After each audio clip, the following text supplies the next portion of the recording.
B Magazine, el soundtrack de tu viaje.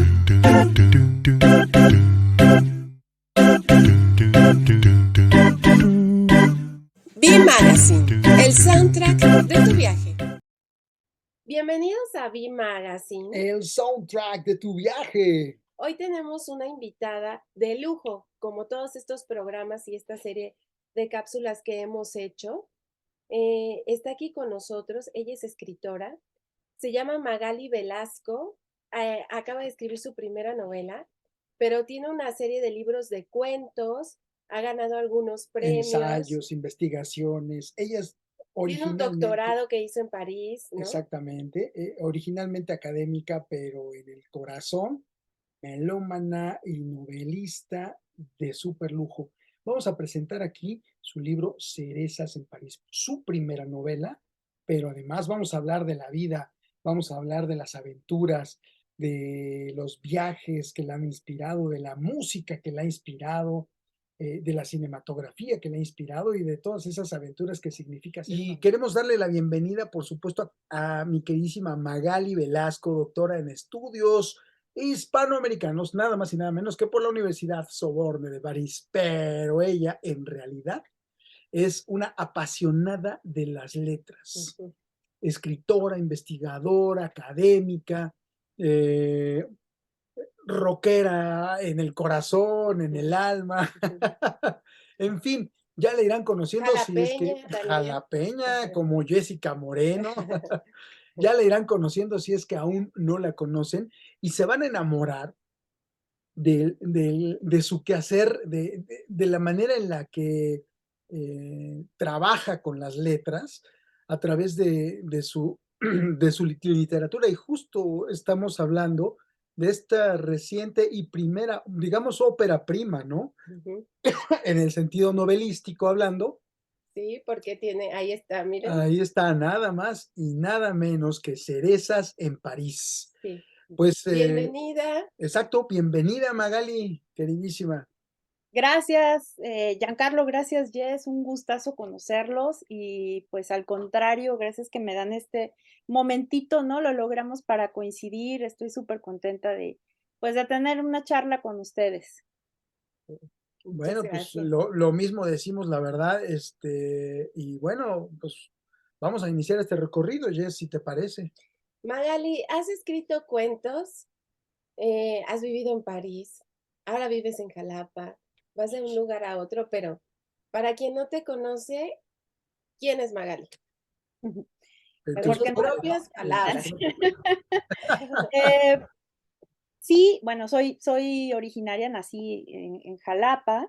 Aquí estudié en la Facultad de Letras Españolas y al terminar, me fui a hacer mi posgrado a la Universidad de la Sorbonne en París, que de pronto cuando leen, luego dicen en la Universidad de la Soborna, y dije, no, no, no, no, no, en la Sorbonne de París, y ahí hice mi maestría, mi doctorado, en letras, que es lo que pues a mí me ha apasionado, por un tiempo también la danza contemporánea, pero nunca, lo que yo deseaba de la danza era crear a partir de movimiento con la coreografía, y a pesar de que estuve como 10 años en la facultad, decidí dedicarme al 100% a las letras. Okay. Y bueno, después de Francia trabajé en Ciudad Juárez, como profesora también en la Autónoma de Ciudad Juárez, fueron 5 años, de grandes aprendizajes, de enormes experiencias. Es una ciudad, una frontera, un espacio que amo profundamente, no nada más porque me casé con un juarense, sino porque todo lo que me tocó experimentar allá y aprender muchísimo, ¿no? De un espacio, Jess, tú lo sabes, tan diferente a donde venimos nosotros de Jalapa, que está lleno de vegetación, Ajá. y de pronto estar en el desierto.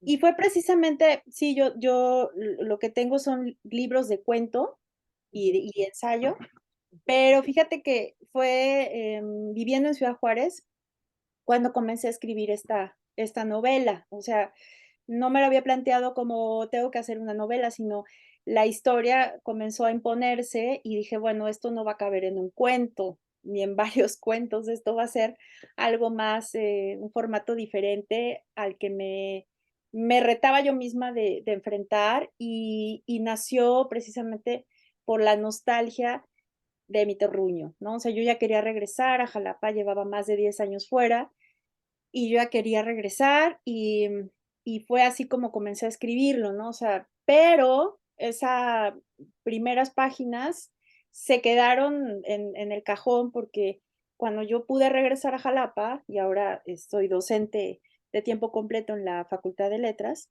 Ujú. pues resulta que esa Jalapa de mi mente, de mi recuerdo, de mi nostalgia y de mi melancolía, por decirlo de alguna forma, ya no tenía que ver con lo que estaba ocurriendo.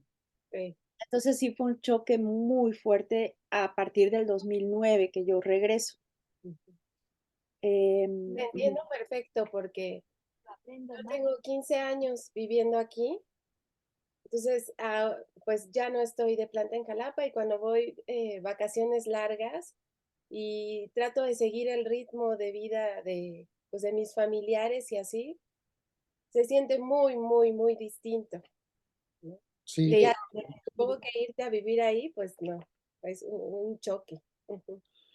oye, Magali, y precisamente con toda esta pasión que te caracteriza y por la cual estamos aquí platicando contigo, que es la pasión por las letras, a mí me llama mucho la atención, por ejemplo, cómo es la vida de una escritora en un país en el que cada vez la gente lee menos.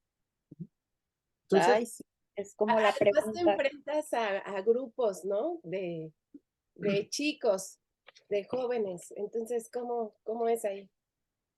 Sí, esa es como la gran pregunta y de hecho sigo muy desconcertada, em, a referente a lo que está pasando como en el ámbito editorial, ¿no? ujú, Literario no, porque tenemos talentos de escritores, de escritoras, cada vez como nunca se está escribiendo y como nunca se está publicando. Y esto, el hecho de, pues igual del Internet, que democratiza bastantes cosas, democratizó, ¿no? El permitir que llegaran ciertos conocimientos. La pandemia, en su parte positiva de la apertura en línea de tantos talleres literarios, de cursos, etcétera, está generando una sinergia muy interesante en las diversas escrituras y desde varias esquinas. Ajá. Sin embargo, el tema, o sea, como que en el tema de la creación estamos, pues, o sea, hay mucha creación y hay poco donde dirigir esa creación, ¿no? El tema de las editoriales está, a mí me preocupan demasiado, porque estas editoriales trogloditas, ¿no? Que se han ido comiendo los sellos, como Planeta, que ya tiene 40,000 sellos suyos, y entonces es muy complicado. Antes identificábamos en qué editoriales estaba la vanguardia literaria, ¿no? Como Tusquets. O Ujú. sea, quieres leer lo más nuevo, pues vas a Tusquets. Y ahora ya es todo muy confuso. Entonces, no es que estemos enfrentando, falta de lectura, tal cual, o sea, como esto también dicen, ahora también se lee más, ¿no? Pero el chiste es, ¿qué leemos? ¿En qué formato? O sea, porque el hecho de que tengamos a jóvenes que están leyendo sagas, de fantasy, traducidas, que no está mal, cada quien tiene que leer lo que quiere, ¿no? Pero no quiere decir que esos lectores van a tener pues, como un conocimiento de la literatura mexicana, por ejemplo, o hispanoamericana. Entonces, es compleja la pregunta que me hacen, porque, pues, lo que ocurre es que las editoriales pequeñas, como, pues, marginales o las editoriales universitarias, este libro salió en la Autónoma de Nuevo León, por ejemplo, pues, hacen su chamba y bastante bien, frente a monstruos, transnacionales como los que les comento de Planeta y Alfaguara, ¿no? Que el costo del libro es caro, el papel se encareció a nivel mundial, o sea, no es que, o sea, el libro es caro porque el papel es caro y Ujú. es caro también, distribuir los libros. y es más caro almacenar. Por eso en las mesas de novedades de las librerías, los libros no aguantan una semana, ¿no? De novedad y no los pueden estar acumulando. ¿Y qué hacen? Los destruyen, porque es más fácil, más barato destruir libros que, que pagar envíos. Y eso es un drama. Para mí es un drama que estemos viviendo eso con el libro, ¿no? Con la industria del libro. Sí, la verdad es que esta parte oscura que nos revelas del mundo editorial, el cual difícilmente la gente tiene acceso porque no está sumergida no se entiende o no se termina de entender por completo El el proceso. proceso de la Ajá. industria y de justo lo que decíamos aquí, o lo que acaba de decir Jessy, que vas a afirmar tú también. Es más barato y eso es muy triste. Destruir un libro, una obra de arte, que mantenerla guardada o esperando a que alguien la compre y hacer el envío y hacerlo llegar. Entonces, Es un drama. Miren, les doy un ejemplo de que pasó ayer justo en Facebook. Francisco Hinojosa, que es uno de, si no es el más importante escritor para las infancias y literatura juvenil, bueno, yo creo que es el más importante en México, es el que vende y recibe regalías y es un gran autor y además amigo y generoso, divino, así todo, lo que quieran ustedes, Francisco Hinojosa, y puso en su Facebook que Planeta tiene un libro de él y va a destruir 600 ejemplares. Ujú. Y él le dijo, pero, y se le ofrecieron, pero pues si quiere compre sus ejemplares en 49 pesos cada uno y luego se lo bajaron a 39 y luego él les dijo, se los compro a 5 pesos para yo poder regalarlos a las zonas donde no llegan estos libros. Y no quisieron y van a pagar, o sea, esta editorial va a pagar 1 peso por libro destruido. O sea. O sea, es como, no puede ser, Ujú. ¿qué es esto? O sea, no tiene sentido, ¿no? Ujú. Sí es muy dramático. Entonces, bueno, escribir para quién, escribir desde dónde, hacia dónde llevar esta literatura. Es de celebrar, o sea, que esto haya llegado a ustedes, llegará físicamente, espero, pero que pueda llegar, ya está en digital también, este, pues se celebra porque está muy complicado el mundo editorial en México, ¿no? No puedo hablar de ni de Estados Unidos, ni de otras partes de países, pero sí es complicado, ¿no? Además, estás hablando de una obra que iniciaste en la 2016. escritura hace casi 10 años, ¿no? Sí, porque la comencé, pero la abandoné Ujú. y la recuperé como un año antes, 2019. La Ok. recuperé. La terminé, entré a un taller, estaba yo, porque los talleres son muy buenos, los talleres literarios nos ayudan a que te leen y te dan retroalimentación.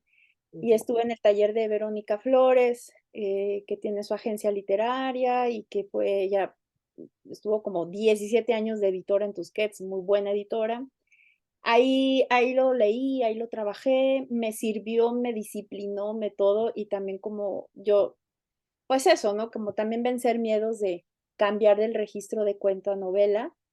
Y ya de ahí el tiempo de edición esto como 2 años, ¿no? Hasta que un buen día te dicen: "Ya se va a imprimir", y dices: "Puta, gracias", ¿no? Se Por puede morir uno antes, pasó una pandemia antes de que saliera la novela, ¿no? Y Magali, pues háblanos por favor de tu más reciente libro, pero también de toda esta influencia musical. Sí, exactamente, porque justo cuando tú abres Cerezas en París, una de las cosas que me llamó mucho la atención, yo que soy amante de la música, rockero de corazón, fue precisamente escuchar o más bien leer estas dos frases, tanto Sí. de Nacha Pop como de Caifanes que acabamos de escuchar. Y como yo soy como fotógrafo muy visual, pero también como amante de la música muy auditivo, mientras empecé a escuchar en la mente la música, yo me estaba adentrando en la historia de Cerezas de París y hay muchas otras referencias sonoras. Entonces, ¿cómo ha sido? ¿Cuáles son esas rutas que te Qué inspiraron? padre que te haya recordado a alguien, o sea, porque es justo uno de los los grupos emblemáticos, igual Nacha Pop, ¿no? O sea, Lucha de Gigantes fue como un himno Sí, generacional, o sea, pero no solo abro con esto por el tema de no dejes que nos coma el diablo, por esta idea de, pues, del miedo, esta idea también del cierre finisecular, o sea, los que nos tocó vivir al fin del siglo XX y el comienzo del nuevo milenio, teníamos como un mood, ¿no? O sea, un humor entre de decepción, de un marcado nihilismo también, todo lo que los referentes culturales iban hacia eso, ¿no? No sé, fue cuando vimos Tarantino por primera vez, em, o sea, en el cine, cuando empieza, es la entrada, y eso ocurrió en Jalapa, la entrada de otro tipo de droga, ¿no? Ya no era la mota, sino que eran las tachas, los raves, la música electrónica, y por otro lado el movimiento rockero muy, muy fuerte. Entonces sí fue como un momento, yo pienso, y bien interesante siempre de los finales de los siglos, que de alguna forma es la nostalgia que de ahí de un arranque de la novela, ¿no? De esa Jalapa que fue, ya no es, y que les decía, me contrastó cuando volví porque ya las violencias en el país a partir del calderonismo, pues también se presentaban en mi ciudad con eventos que no se habían registrado, ¿no? Ojo, Veracruz siempre ha sido violentísimo como estado, pero Jalapa se mantenía ahí con este corredor o circuito de la Universidad Veracruzana, de artes, de muchísimos jóvenes. Y, y también en la estridencia, o sea, ustedes van a quizá encontrar algunas páginas y espero recordar cuando caminamos por el centro de Jalapa, que vamos caminando entre el sonido de las marimbas, porque siempre hay muchas marimbas en el centro, el aroma del café que se está tostando, ¿no? Del Bola de Oro, del Café Colón. em, entonces sí es como un palimpsesto de sonidos entre la música son jarocho o tradicional, pero también lo que estaba ocurriendo, pues, a nivel general de rock, sobre todo, ¿no? sí, exactamente. ¿Y cuáles son esas canciones que te marcaron? Digo, es claro que Lucha de Gigantes Y y algunas de y algunas de Caifanes. Caifanes, como Fobia también, ¿no? Fobia, pero en la novela aparece ¿qué se una, llama? ¿eh? Fobia, claro. Fobia, en la novela también ahí hay una referencia, de fobia. em, Había también Eras cuestiones. fan de Leonardo, ¿verdad? Cómo no, ni modo que no. Por eso todos, yo tenía mis amigos rockeros aquí de Jalapa y odiaban Fobia porque decían que eran unos fresas, ¿no? Claro. Pero en Claro, realidad estaban bien envidiosos del guapo de Leonardo, claro, por supuesto. la verdad. Este, pero igual son jarocho, ¿no? Son cubano, perdón, que se escuchaba muchísimo en estos lugares como La Tasca, son cubano. eh, bueno, para mí, de mi época, Depeche Mode, Peter Gabriel, Tricky, Massive Attack, o sea, todos este movimiento entre el grunge, Garbage, que estaba ahí y que hacían un paisaje, ¿no? Sonoro interesante del cierre del siglo XX.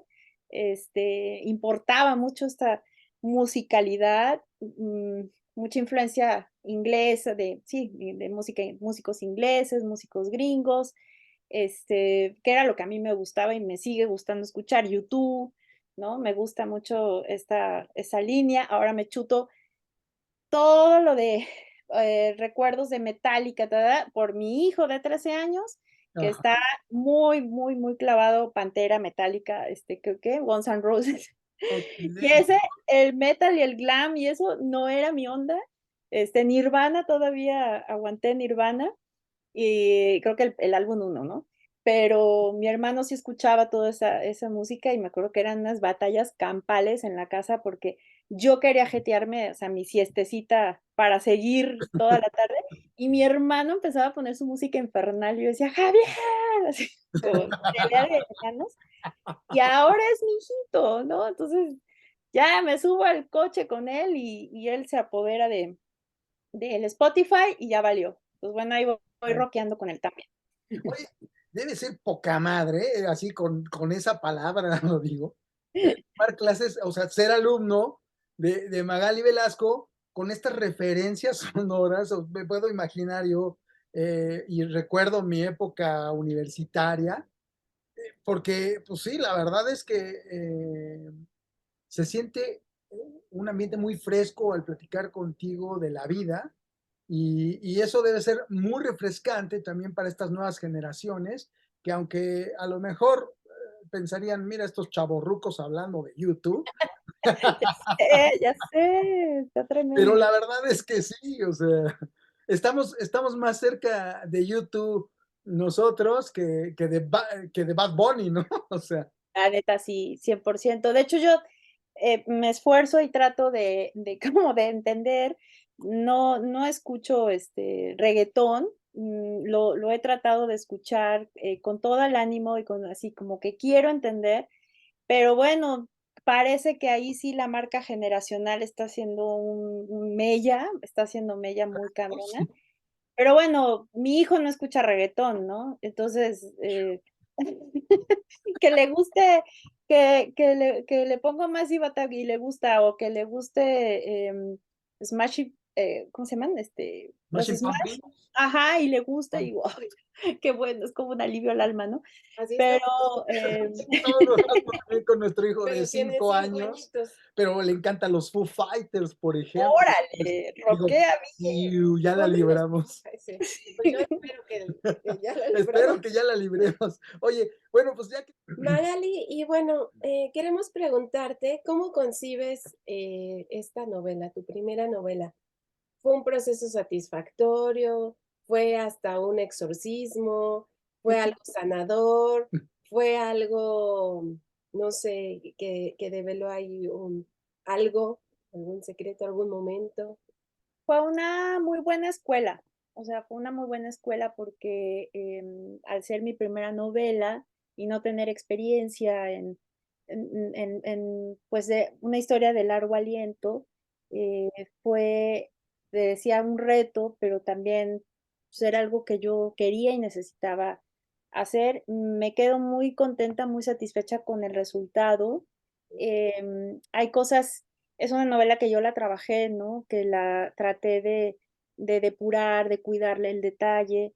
Quizá esta parte del cuento, o sea, que yo tengo experiencia en el cuento, ayudó a que no, hubiera elementos que desde mi perspectiva podrían sobrar o que se desbordara hacia otras líneas, temáticas que no, pues, que igual al lector no le iban a interesar, y yo, es muy fácil regodearse en las historias que queremos contar y en lo que vamos encontrando en el camino, ¿no? Entonces, es mi reconciliación con Jalapa, es mi reconciliación, mi humilde homenaje también a mi tierra, ¿no? Como esta parte de, pensar, yo estaba muy enojada con lo que estaba sucediendo en Jalapa, no nada más a nivel del tema de las violencias que fueron y siguen siendo, ¿no? O sea, fue un cambio de registro muy brutal, sino igual con, cómo el centro de la ciudad se estaba, desdibujando, ¿no? Con esta ausencia de resguardo de patrimonio, la gentrificación, el hecho de que aquí hay una dulcería, por ejemplo, tradicional.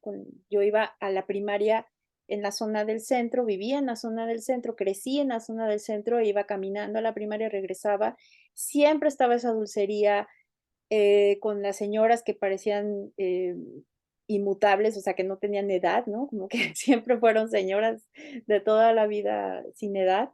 Y de pronto esa dulcería le subieron la renta a las señoras, se fueron y en su lugar hasta el día de hoy hay un X, 24, ¿no? Entonces, como estas transformaciones de pérdida de identidad para mí, en la novela, pues, ahí es el poder de la escritura, ¿no? Porque recrea uno un cierto universo y pienso pues que la Jalapa que yo quiero recordar, atesorar, pues está entre estas páginas y ahí no va a llegar un Oxxo. O sea, no, no va a llegar un Oxxo y me la va a quitar, ¿no? Entonces, eso me hace muy feliz. O sea, igual vivimos en la fantasía, pero ese es el registro en el que yo creo también entre la realidad y estar todo el tiempo fabulando, ¿no? Es como un doble registro constante. Wow, pues fíjate que esta situación que nos habla precisamente también bien, yo creo que un poco de un proceso de autoexorcismo de este enojo, de esta molestia, Sí. de autoaceptación de la realidad Ujú. que todos estamos pasando, todos aquellos que nacimos, no sé, en los 70s, en los 80s, y que vemos cómo se ha ido desvirtuando esa realidad que nos apapachaba cuando la infancia, cuando la juventud, y que ahora se ha transformado en una cosa muy extraña, en un mutante que de repente nos cuesta trabajo abordar, ¿no? Sí, Pero porque, pues, sigue cambiando y de pronto, dices: "¿Cómo no escucharme como el abuelo o el tío de que en mis tiempos?". Ya no ¿No? existe. Dices: sí, ya "Híjole, me pues ya y en mi estamos en la época edad de era mis mejor, tiempos". en mi época era mejor, En mijito. mi época todo era mejor, pero esto además lo venimos leyendo desde el siglo I, ¿no? O sea, siempre el contraste con el pasado, em, lo que se perdió o lo que se considera perdido y también es el diálogo interno que podemos tener, ¿no? Cada quien, porque quizá no extrañas, ese 1997, ¿no? A lo mejor te extrañas a ti Sí, en ese en momento. 1997, o vas, editando o recuperando aquello que quieres y lo otro lo vas borrando, ¿no? Entonces, se va haciendo un diálogo de es el pasado y tu presente y lo que queda del futuro. Y la escritura es un gran espacio y un gran ejercicio para hacer la reconciliación de esas, de esos discursos, ¿no? Que pueden ser incluso altisonantes o estridentes. Sí. Y fíjate que hablando de la escritura, y vamos a sonar un poco también, como decíamos, cómo no sonamos a los abuelos y a nuestros tíos, ahorita con la inteligencia artificial, ¿no? Que es lo que viene y que Chat está el boom. GTP. Ajá. Hay toda esta serie de aplicaciones en las que tú le dices, por favor, hazme un post, por favor, escríbeme casi, casi un poema. Quiero que mi poema tenga estas 3 4 palabras, es lo que me interesa, y entonces te lo crea, y ya entonces, ¿dónde está tu trabajo? Nuestro trabajo, ¿no? El de muchos, que sí, la verdad ya suena a como nuestros tíos de no me estoy actualizando, no estoy como a la vanguardia de esto, pero tampoco quieres estarlo, ¿no? Porque no quieres escribir así, porque no quieres que te escriban un post, una carta, un oficio, con ponerle 2 o 3 palabras claves. Yo creo que tiene que ver con la honestidad. Y tiene que ver con lo el precepto, lo que tú buscas con lo que haces. Ujú. O sea, si hay un compromiso, un compromiso, una cuestión honesta, ética, definitivamente no vas a usar, esa inteligencia artificial para que te haga un poema, porque también tiene que ver con la necesidad y el desahogo, o sea, en la escritura, en la escritura, que de pulso, orgánica, necesaria, o sea, es una cosa que a mí no me va a satisfacer si me lo escriben, porque yo tengo que sacar todo esto, o sea, mierda, lo que sea, pero lo tengo que sacar. O sea, yo no puedo vivir, perdón por la palabra, ¿cómo se puede De decir? acuerdo a tu perspectiva como creadora, entonces, y sin entrar en los dilemas éticos, morales, etcétera, etcétera, que han levantado ámpula en todas las sociedades del mundo sobre la inteligencia artificial, ¿tú consideras que es benéfico o no esta relación que se está teniendo con la inteligencia artificial? Tú como creadora, como escritora. Es que, bueno, entiendo yo, la verdad es que no entiendo mucho, ¿eh? O sea, no quiero hablar de lo que no sé. No, nunca he tenido contacto con el chat, ¿cómo se llama? Que ahora recién leo mucho, pero no he tenido contacto. Solo estoy leyendo lo que las personas comentan, que no es cierto, que te cita mal el libro, que quise que no. Pero puedo hablar de lo que significó para mi generación hacer un cambio con el Internet. O sea, yo estudié una carrera sin Internet, Ujú, estudié letras sin Internet. Entonces, ¿qué hacíamos? Íbamos a las bibliotecas. Claro. Las claro. bibliotecas tenían un sentido, se consultaba en comunidad, ibas con varios a hacer trabajo de biblioteca, se buscaban y se compraban los libros de viejo, usados, y todavía hice mi maestría en biblioteca y parte de mi doctorado ya había Internet, pero yo todavía no sabía usarlo. Y mi hermano me acuerdo que me dijo: "¿Pero por qué no usas Internet?". Y dije: "Tienes toda la razón". Entonces sí pude constatar, la maravilla del Internet en tanto, por ejemplo, a la investigación. O sea, lo que hizo el Internet con los datos tan a la mano, con los libros tan a la mano, con todo esto, es, que nos acortó los tiempos de investigación, de escritura, muchas cosas. O sea, hacer una tesis de doctorado, la gente se tomaba hasta 5 o 10 años en hacerla, Ujú. porque ir a cotejar, estar buscando, encontrar esto, no sé qué, no lo encontrabas en la biblioteca de tu ciudad, tenías que viajar, etcétera. Entonces, esa parte, pues digo, bueno, qué maravilla. Yo estoy haciendo una novela, porque después de esta hice otras 2, Ujú. y estoy atorada en un tema y me voy a navegar, y está todo. O sea, tengo acceso a las notas periodísticas, el dato que yo quiera. Escribí una novela que tiene que ver con minería mexicana, por ejemplo, ¿no? Entonces me fui y ya leí, chequé y todo. De otra forma, como trabajaron, toda la vida de escritores, escritoras, o bueno, el mismo Julio Verne, que dicen que nunca salió de Nantes, en Francia, donde hizo y escribió sus maravillosas historias y que todo lo sacaba de las bibliotecas, ¿no? Entonces, puede ser que ahora con la inteligencia artificial, como al inicio de Internet, digamos, es que eso no es investigar, investigar es ir y meterse a la biblioteca, como ratón de biblioteca, etcétera. No lo sé, no sé en qué va a evolucionar esto, pero creo que en la expresión, humana, en el arte, sí hay cosas que se ayuda la tecnología, pero la esencia tendría que ser humana. O sea, porque si no, no vives, si no creas, o sea, no Estoy de puedes. acuerdo. En la parte del arte, de cualquier manifestación del arte, seguiremos siendo nosotros, o sea, ahí no se puede, puedes utilizarla a lo mejor para algún performance, ¿no? Se me ocurre, Sí, sí. en algo así, y hacerlo a lo mejor espectacular, pero siempre la esencia de cada proyecto artístico tiene que ser humano. Sí, entonces coincidimos los tres aquí que en cuanto por lo menos al arte, lo orgánico sí pesa todavía aún más que Siempre aquello que el mundo digital, quién sabe en el futuro, no sabemos, es pero nuestra parte hoy, humana. hoy en día sí sigue pesando más, ¿no? Sí, Porque yo creo que sí es normal que tenemos esperanza todavía, Magali.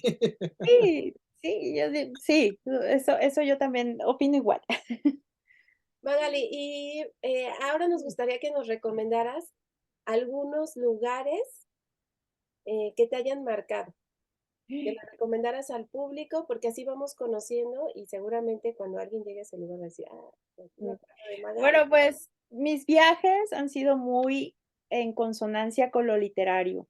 Eh, Ujú, entonces, pude viajar en el 2000 fue, a Buenos Aires, por ejemplo, y yo iba, mm, tan emocionada, o sea, de ir al cementerio, tan emocionada de caminar por el Parque Palermo, por esos, calles de Julio Cortázar, de Borges, de Ernesto Sábato, que estuve a punto de pedir cita con él, para visitarlo en su casa, pero el día que llegué pues, se puso muy malito, no me recibió, pero le escribí una carta y se quedó. Entonces yo, igual y ni me leyó, no importa, pero el hecho de atreverme a decirle, voy a escribir una carta a Ernesto Sábato, agradeciéndole todo lo que me ha dado con su literatura. Entonces, bueno, Buenos Aires sí fue, me quedé 2 meses y fue muy importante para mi formación literaria, ¿no? Sin un clavo, nunca, nunca comí las carnes de Buenos Aires porque no me alcanzaba para comer eso, pero se come pizza muy rico y pasta. París era otro Es un destino, choripán, ¿no? choripán y unos, ¿cómo le llaman? Sus panchos, que son hot dogs, pero la verdad esos están bien, perdón, pero estaban muy gachos. Muy, muy, muy, no hombre, nada más era así el pan y la salchicha, ¿no? Peor que los de Nueva York. Ujú. Y entonces el otro destino que para mí era obligado era París, porque por lo mismo, por lo literario, por todo lo que hemos leído y que muchos artistas latinoamericanos tenían que hacer esa procesión a París si querían ser artistas, ¿no? Entonces, pues también en París vivió por un tiempo Gabriel García Márquez, vivió Rulfo, o sea, vivieron todos estos, toda la línea del patriarcado de la literatura latinoamericana con la que uno se formó, pero también estaban por la tierra de Simone de Beauvoir y también me gustaba hacer mucho necroturismo, ¿no? Ir a los cementerios y en un cuento sí lo pongo, porque Cortázar está enterrado allá, ¿no? Decía, ¿por qué tanto famoso decidió morir en París, ¿no? O sea, es como, no, no nacieron ahí, pero decidieron morir en París y eso me gustaba. Entonces son como lugares para mí emblemáticos. Y, y bueno, recientemente en Nueva York también me pasó igual, quizá tanto de lo literario como en nuestros registros fílmicos, o sea, tantas películas filmadas en Nueva York, ¿no? Desde El Hombre Araña, que se veían los edificios, a- hasta cualquiera de estos de Woody Allen, ¿no? Entonces, son para mí 3 urbes importantes. Ah, pues ahí está. Entonces, tus recomendaciones. ¿Y cuánto tiempo viviste en París? En París estuve 3 años y entre Italia y Milán y París, también me permitió quitarme la parte romántica de París. París es una ciudad muy, muy compleja, multiétnica, que tiene igual su parte violenta, o sea, hay varios tipos de violencias. A mí me impactaba, por ejemplo, el tema pues, de choques eh, entre grupos migrantes, ¿no? Las migraciones y los parisinos, o todo el tema del racismo, muy marcado en Europa, como marcado en México y como marcado pues, en tantas partes, desgraciadamente. Pero también otra cuestión que me impactaba era la salud mental. O sea, yo encontraba bastantes personas en la calle que no estaban bien de sus facultades, ¿no? Solas, o sea, había también el tema de la soledad. Y si bien en nuestras urbes encuentras eso y más, o encuentras los contrastes sociales, pobreza extrema, etcétera, pues uno termina normalizando, acostumbrándote entre comillas a eso y vas a otras ciudades y vas viendo los registros de miseria humana. Entonces, no es que en Europa no haya miseria humana, ni que sea todo romántico, ni todo lindo, ¿no? O sea, ya esta parte de ir por los estratos, a mí me interesa mucho, ¿no? De una sociedad y de ver cómo nos comportamos, ¿no?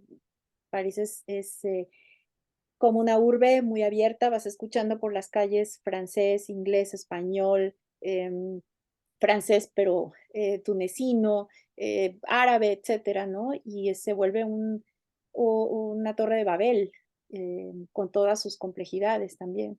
Es correcto. Si les parece, vamos a hacer esta pausa sonora, porque Magali, es momento de que nos invites a escuchar alguna otra de esas canciones que te han marcado y no necesariamente tendría que ser del soundtrack de cerezas en París, pero si tú lo decides, que así sea. Cuéntanos. Bueno, pues otra que aparece ahí mucho es el son cubano, de Buenavista Social Club. Puta, el cuarto de Tula lo oía al hartazgo, ¿no? Ok. Todo mundo. Bueno, pues ahí está, Buenavista Social Club, por cortesía de Magali Velasco, aquí en B Magazine, el soundtrack de tu viaje. No se vayan, que regresamos. Sí.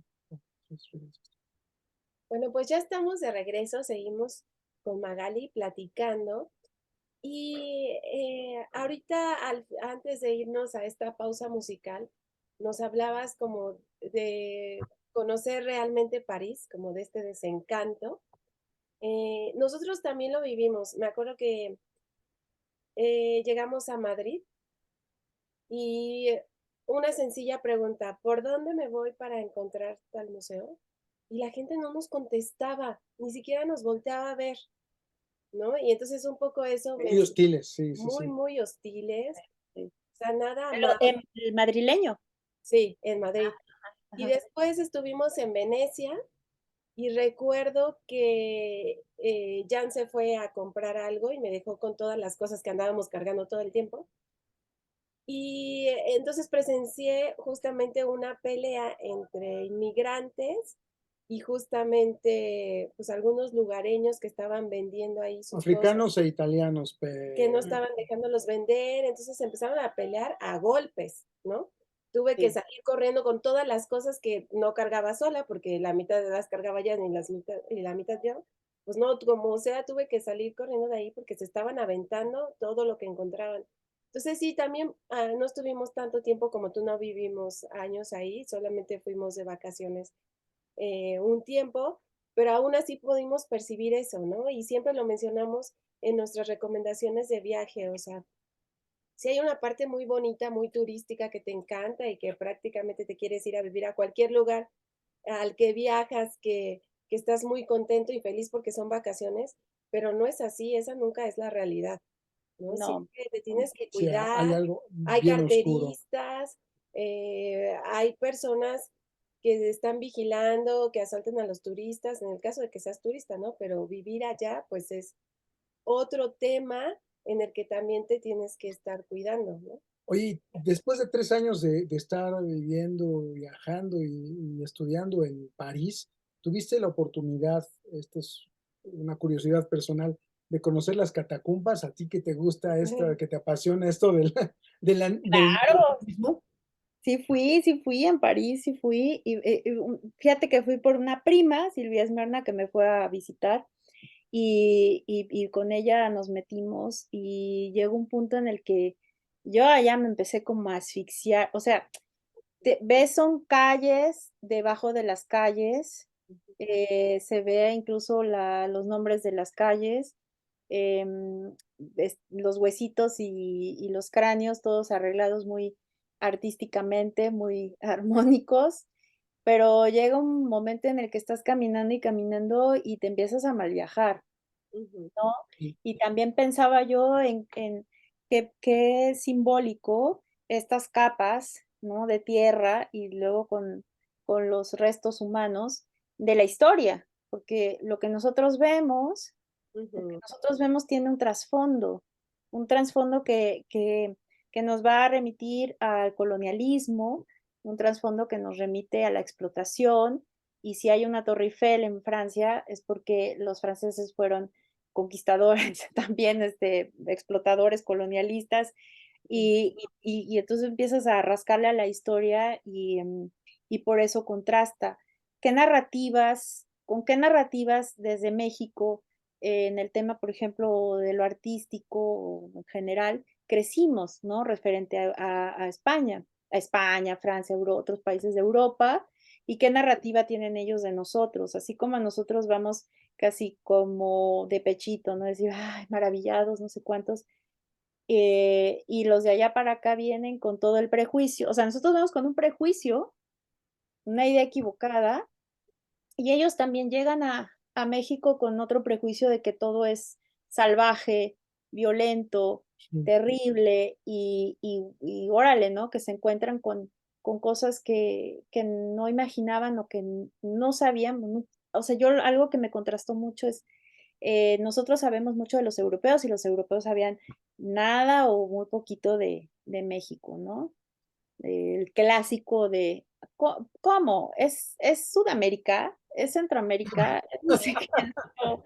Em, es la ignorancia, ¿no? La ignorancia ahí, ¿no? De, Totalmente. Bueno, y regresando al tema de la literatura, ¿qué es lo que está escuchando? Qué es lo que está, perdón, leyendo hoy en día Magali Velasco? ahorita estoy leyendo a Irene Vallejo, El infinito en un junco, que era un libro que tenía pendientísimo y por fin ya lo estoy más de la mitad, estoy encantada, estoy fascinada ahora entiendo por qué ha sido un libro tan traducido, tan mentado. También de ella leí, El sonido del arquero, pero es de otro tipo, pero El infinito en un junco es una maravilla porque te va contando desde una prosa, un ensayo, baja toda esa información de los clásicos, de dónde vienen los libros, de la historia de la Biblioteca de Alejandría, de los griegos y todo este cúmulo de información que no podríamos como conectar con nuestro presente y ella lo baja, lo baja, lo baja para hablarte en segunda persona a ti, lector, y va entremezclando anécdotas de su propia vida. Entonces es un libro que les recomiendo mucho, un libro del que estoy aprendiendo y del que estoy también recordando bastantes cosas y que me tiene muy entretenida, muy encantada. Casi siempre estoy leyendo al mismo tiempo otros libros, entonces estoy leyendo y también otros libritos por ahí. Muy bien, muy bien. Muy bien, Magali. Pues dinos qué viene, qué vamos a leer próximamente de Magali. ¿Cuáles son tus ¿Qué proyectos? nos depara el futuro? ¿Qué nos separa la bola mágica? Era exactamente, La mágica. bola mágica. Bueno, les comenté que ya terminé 2 novelas en este tiempo pandémico y un libro de cuentos, estoy trabajando en otro libro de cuentos. Yo espero y mi deseo es que salga pronto publicada una de esas novelas, em, que tiene que ver, sigue siendo Veracruz, pero ya no Jalapa, es el puerto de Veracruz, y que es la extensión también de otro de mis temas que son las necronarrativas, ¿no? Tengo un libro de ensayo que habla sobre las violencias y esta novela pues trata de forma directa el tema del asesinato de periodistas y, o sea, es como otro tono de Cerezas en París, pero quizá igual en la parte de lo nostálgico, eso creo que me pega mucho, soy muy nostálgica y muy melancólica, entonces es como mi mero mole. Y bueno, ojalá que salga pronto esa novela. Oye, Ok. pues estos micrófonos están abiertos para ti, para que nos Muchas presentes gracias. esa siguiente novela. Incluso si te podemos acompañar a la presentación, estaría increíble. Sí, por supuesto, Uy, cuenta con miren, nosotros. hombre, ya. Son tus micrófonos, La buena. mi queridísima Magali. Gracias por compartir con nosotros, por En tu mundo. adentrarnos en tu mundo, en tu proceso creativo, en todo aquello que te inspira. Y bueno, por supuesto que aquí en estos micrófonos les recomendamos que lean cada una de las obras literarias de Magali Velasco, incluyendo, por supuesto, Cerezas en ¿Dónde París. lo podemos conseguir físico? Sí, en Librería El Sótano, en la Ciudad de México. Ajá. También está por Amazon, lo puede pedir, cuesta 180 pesos, llega hasta su casa, la comodidad del hogar. Y creo que en Gandhi también lo pueden, no creo también, y en formato de ebook, igual lo pueden conseguir mucho más barato. Ujú. Maravilloso, pues ahí está. Nosotros preferimos el libro El físico, aunque físico, ya quepamos. somos amantes de los libros físicos, Sí, exactamente. y aparte les quedó muy linda la edición a los colegas de la Universidad Autónoma de Nuevo León, con Antonio Ramos Revilla, el editor y que es escritor también, es creador. Estoy súper contenta con la portada y con los interiores y fue o sea, una edición muy cuidada. Wow, pues ahí Perfecto. está. No se lo pueden perder, Cerezas en París, de Magali Velasco. B Magazine, el soundtrack de tu viaje va a seguir. pues gracias por acompañarnos, Magali, desde allá, desde Jalapa. Jess, recuerden, Cerezas en París, no se lo pierdan, consíganlo en cualquiera de las plataformas que hay, consuman local y apoyen al talento nacional, ¿vale? Oye, pues todavía nos queda un tiempito de tu año sabático, así es que esperamos pronto volver a platicar contigo ya en la presentación de tu siguiente libro. Va que va. Muchas gracias, honradísima. Les mando un abrazo, un beso a todos y a los radioescuchas también. Muchas gracias, Magali, por tu Muchas tiempo. gracias.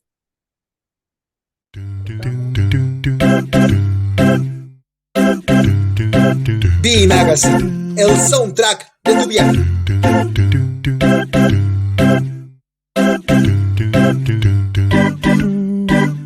B Magazine, el soundtrack de tu viaje.